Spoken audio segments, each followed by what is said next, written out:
Talked a lot in recent days about pickoff moves and balks and what's legal and what's not. So we figured we'd have Ronnie give you a little primer on right-handed pickoff moves. You know, early in my career, I did not know how to hold runners on. We've talked about it in the booth, but I figured maybe I'd show you ways to do it. In 1985, I had to face the St. Louis Cardinals, Vince Coleman and the gang, and they just had tremendous speed. The only way you could beat them was to hold runners on. Now, there's a few different ways to do it, and make sure you alternate it if you're out there so there's no pattern. One, you'll get a sign from the bench or your catcher to throw over. Well, you all know what that is. Simply just hold the ball and at some point turn and throw to first base to keep the runner close. The next one that you really want to do is to step off. And how is the step off done?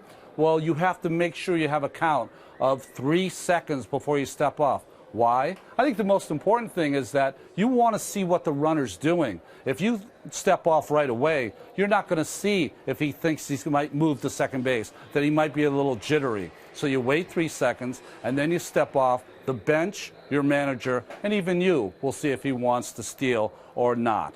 The other one you can do is to hold the ball for a long time, and it's usually a 4 count. So if you're a young person out there, count to 4 Mississippis, and that will get a good base runner really just stuck in his place, and it'll be almost like he has cement shoes and he can't steal.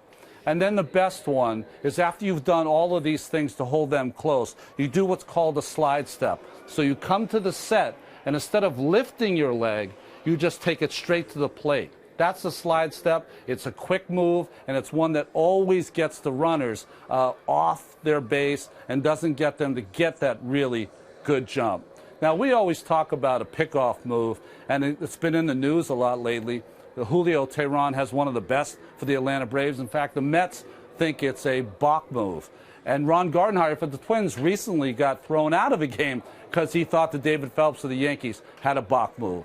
Well, what is a balk move? If you look at my front knee, the key for a right-handed pitcher is to have quick feet, to be able to spin around and throw an accurate throw. But what some pitchers will do with that front knee, because runners are looking at that they will bend it and then throw over.